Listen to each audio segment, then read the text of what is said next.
Hello everyone, good morning. कैसे हैं आप लोग? आई होप बहुत अच्छे होंगे। और फ्रेंड्स, अभी बज रहे हैं सुबह के 4:30 और 5 मिनट पहले ही मैं उठ गई थी। और उठने के बाद फ्रेशन अप होने के बाद अच्छे से हाथ मुंह धो के फिर यहाँ पे मैंने एक गिलास गर्म पानी किया और इसके बाद मैं बैठ गई हूँ अपनी स्टडी करने के लिए। और यहाँ पे मेरा फर्स्ट स्टडी स्लॉट शुरू होता है करंट अफेयर के साथ। और जनवरी का जो करंट अफेयर है वो मैंने पढ़ना शुरू कर दिया है, और जैसा कि मैं आप लोग के साथ में टारगेट में भी शेयर करती रहती हूँ। और ये 2 दिन पहले का वीडियो है और इसी में मैं आप लोग के साथ में टारगेट भी शेयर कर दूंगी 1 और 2 फरवरी के। ठीक है, सो उसको भी आप लोग देख लीजिएगा। सो फ्रेंड्स, ये रहे हमारे टारगेट्स जो कि 1 और 2 फरवरी के हैं। ठीक है, और आपको ही पता है आज से हमारा जो है फरवरी स्टार्ट हो गया है, और फरवरी में हमारे 1-2 फरवरी के टारगेट्स हैं, वो मैं आपके साथ में शेयर करने जा रही हूँ। और इसमें हम लोग ना 2 दिन सैटरडे संडे ये यूपीजी के और रीजनिंग ये 2 ही सब्जेक्ट पढ़ेंगे, क्योंकि 2 दिन में 2 ही सब्जेक्ट हो पाएंगे। और इसके अंदर जो है जैसे यूपीजी के में है, इसमें हम लोग ना उत्तर प्रदेश की कृषि के बारे में पढ़ेंगे, कितने टाइप्स की होती है वो सारी चीजें पढ़ेंगे, और किस मंथ में कौन सी फसल उगाई जाती है, ये सारी चीजें इसके अंदर आ जाएंगी। तो वो आपको पढ़ लेना है। और साथ में जो नेक्स्ट जो चैप्टर रहेगा उत्तर प्रदेश की नदियां और झीलें, ये वाला भी टॉपिक पढ़ लेना है।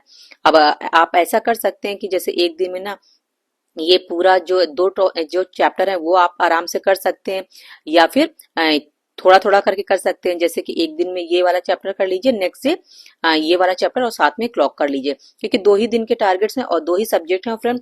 और 2 दिन में हो सकता है कि ये नदियां और झीलें वाला चैप्टर खत्म भी ना हो पाए, क्योंकि ये इसके अंदर ना बहुत कुछ होता है, याद करने के लिए होते हैं, और झीलें भी बहुत सारी होती हैं, याद करने वाली होती हैं।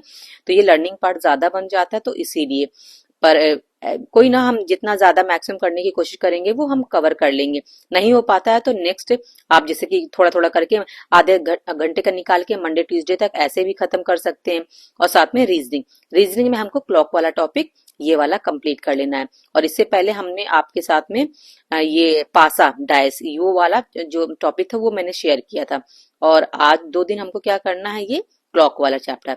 चाहे आप चाहो तो एक ही दिन में कर सकते हो, आप चाहो तो इसको पार्ट में डिवाइड करके कर सकते हो।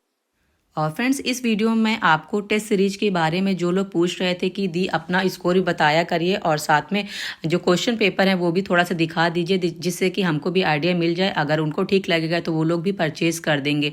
सो फ्रेंड, वीडियो के लास्ट में ना मैं टेस्ट सीरीज मैंने लगाई हुई थी, तो उसी के बारे में मैं आपको सब कुछ डिटेल पूरा रिव्यू ऑनेस्ट वाला दूंगी कि मैंने कितने क्वेश्चन अटैम्प्ट किए थे और कितना मेरा स्कोर रहा, और साथ में मैंने कितने क्वेश्चन छोड़े थे, एक्यूरेसी क्या रहा, वो सारी चीज़ मैं आपको इस वीडियो के एंड तक बताऊंगी। ठीक है, क्योंकि लास्ट में ही मैंने टेस्ट सीरीज मैंने उसका पेपर सॉल्व किया था। सो वो वीडियो, वो जो क्लिप है वो मेरी लास्ट में ही अटैच है, तो उसको आप लास्ट तक देखना, तभी आपको पता चल पाएगा। और यहाँ पे मैंने अपनी पढ़ाई कर ली थी। पढ़ाई करने के बाद मैं आ गई थी किचन में, क्योंकि एज़ यूजुअल किचन का भी काम मुझे देखना होता है। बेटी अभी स्कूल जाएगी, सो उसके लिए मैं लंच की प्रिपरेशन कर रही हूँ।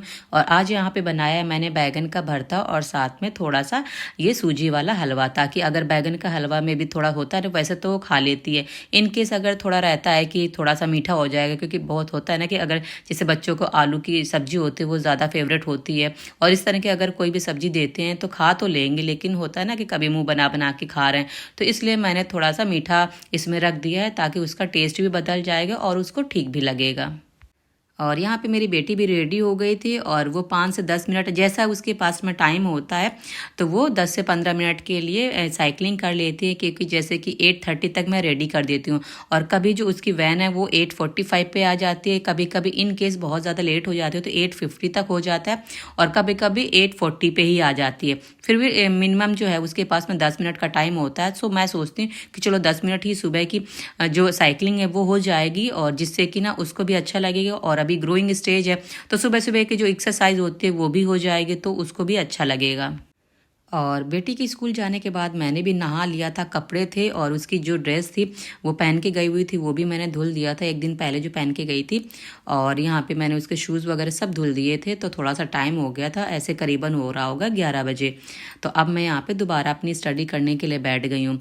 लेकिन होता है कि जैसे काम करके थक जाते हैं तो थोड़ी देर में जैसे 10 से 15 मिनट वो रेस्ट ले लेती हूँ, फिर इसके बाद में बैठ जाती हूँ, क्योंकि मेरे पास जो टाइम होता है फ्रेंड वो 10 बजे से लेके दोपहर के 2 बजे तक का टाइम होता है। ये जो टाइम होता है ना वो बिल्कुल फ्री टाइम होता है मेरा, मतलब मैं घर के कामों से फ्री हो जाती हूँ, बेटी भी स्कूल चली जाती है क्योंकि 9 बजे का स्कूल हो गया है। तो हम भी अब इसके जाने के बाद जैसे नहाना धोना होता है, फिर इसके बाद में ब्रेकफास्ट करना होता है, तो इस तरह से हो जाता है। और कभी कभी होता है उसके स्कूल जाने से पहले ही मैं नहा लेती हूँ। तो जिस तरह का शेड्यूल होता है वो मुझे पता है, क्योंकि मुझे पता है कि 10 साढ़े 10 तक मुझे अपना काम हर हाल में ख़त्म कर लेना है। फिर इसके बाद में अगर जल्दी ख़त्म हो जाता है तो थोड़ी देर रेस्ट हो जाता है, देन इसके बाद में फिर अपनी स्टडी करने के लिए बैठ जाती हूँ। क्योंकि यही जो बीच का टाइम होता है फ्रेंड, वो 4 घंटे का जो टाइम होता है ना, इसी बीच मैं अपनी कोशिश करती हूँ कि मेरी जो 3 घंटे की पढ़ाई है वो हो जाए और साथ में जो 1 घंटे का रेस्ट हो गया, तो ऐसे करके वो मेरा मैनेज हो जाता है। लेकिन मैक्सिमम यूटिलाइजेशन फ्रेंड मेरा इसी टाइम पे होता है पढ़ाई का, क्योंकि ये जो टाइम होता है ना घर में कोई नहीं होता है और इसी बीच मुझे अपनी पढ़ाई करनी होती है। और यहाँ पे मैं हिस्ट्री पढ़ रही हूँ, और हिस्ट्री का भी देखिए कमेंट भी आया था कि जो भी टारगेट्स होते हैं ना वो आप स्टार्टिंग से शेयर कर दिया करिए। सो देखो पहले पहले जब मैंने शेयर किया था ना, तब तो मैंने फर्स्ट में नहीं आपको स्टार्टिंग में शेयर किया था, आपको बता ही दिया था। लेकिन इसके बाद में जो कमेंट्स आने लगे कि आप सारे सब्जेक्ट फिर से स्टार्ट कर दीजिए ताकि हमारा भी रिविज़न हो जाए, या फिर जैसे कि कुछ लोग का अभी जैसे पढ़ने के लिए अभी टाइम मिल गया तो वो दोबारा से अपनी पढ़ाई शुरू कर देंगे, तो वो सारी चीज़ें ना बहुत अच्छे से हो जाएंगी कवर। तो इसीलिए अब मैं क्या कर रही हूँ, दोबारा से आप लोग के साथ में स्टार्टिंग से फर्स्ट चैप्टर से रिवीजन कर रही हूँ, और वो चीज़ें मैं आपके साथ शेयर करती रहती हूँ और साथ में मेरा भी रिवीजन हो जाएगा, इसीलिए मैं भी वो सब चीज़ें पढ़ती रहती हूँ। तो इसी तरह से ना चीज़ें फ्रेंड होती रहती हैं। और साथ में जो पढ़ाई है उसके लिए तो देखो हमको हर हाल में टाइम तो निकालना ही पड़ेगा, और कैसे भी करके अपने जो दिन का मैक्सिमम यूटिलाइजेशन है ना वो हमें करना ही करना पड़ेगा। क्योंकि अगर आप ऑनेस्टली अगर 7-8 घंटे की पढ़ाई नहीं कर पाते हैं ना, तो देखिए ये एग्ज़ाम इतना टफ होता है ना। और अब तो देखिए पीसीएस का और आरओ का ये सब चीज़ें ना एक साथ ही मिक्स होती हैं। कोई ऐसा नहीं है कि आरओ का एग्ज़ाम अलग होता है या पीसीएस का एग्ज़ाम अलग होता है। और यहाँ पे दोपहर का टाइम हो रहा है और बेटी भी स्कूल से आ गई थी, सो मैंने यहाँ पे आज मसूर की दाल बनाई है और साथ में चावल। क्योंकि मेरी बेटी है सुबह जैसे कि रोटी देती हूँ, छोटी छोटी सी 2 रोटियाँ देती हूँ और वो खा के आ जाती है। फिर दोपहर को जब आती है ना तो वो बिल्कुल भी रोटी नहीं खाते, तो उसके लिए मुझे ना चावल ही बनाने पड़ते हैं। तो इसीलिए मैंने जैसे दाल चावल हो गया, सब्जी चावल हो गया, ऐसे में बनाती हूँ ताकि वो अच्छे से आके खा ले। और यहाँ पे मैं घटना चक्र से प्रैक्टिस कर रही हूँ हिस्ट्री, और इससे पहले मैंने जैसे कि एनसीईआरटी है वो मध्यकालीन भारत, वहाँ से मैंने पढ़ा था उस चैप्टर को, और यहाँ से इससे भी कर लेती हूँ।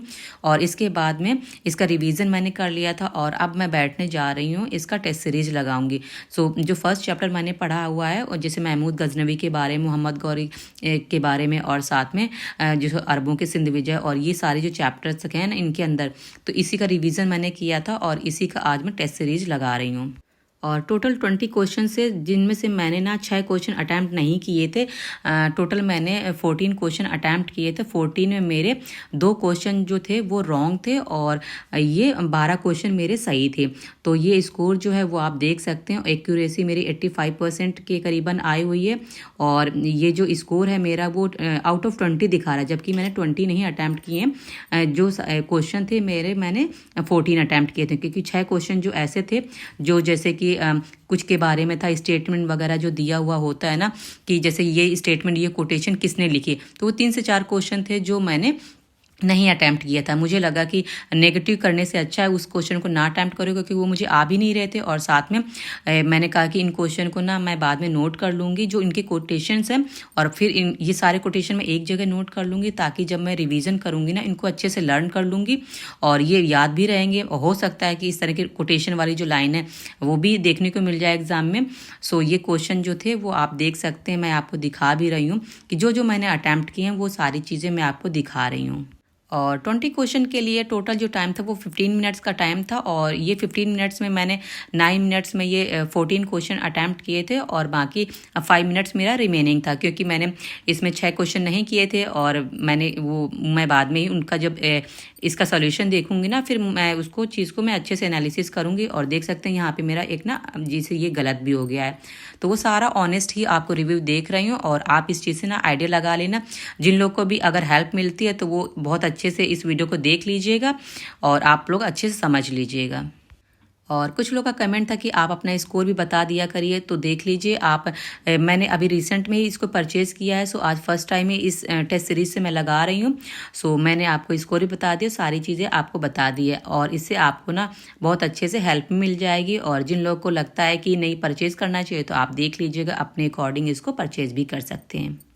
चलिए फ्रेंड्स, इस वीडियो को यहीं पे एंड करते हैं, और वीडियो पसंद आए तो लाइक कर दीजिएगा, चैनल पे नए हैं तो चैनल को सब्सक्राइब कर लीजिएगा, और बेल बटन ज़रूर ऑन कर लीजिएगा, ताकि जो भी नया वीडियो अपलोड करूँ तो वो आप तक पहुँच सके।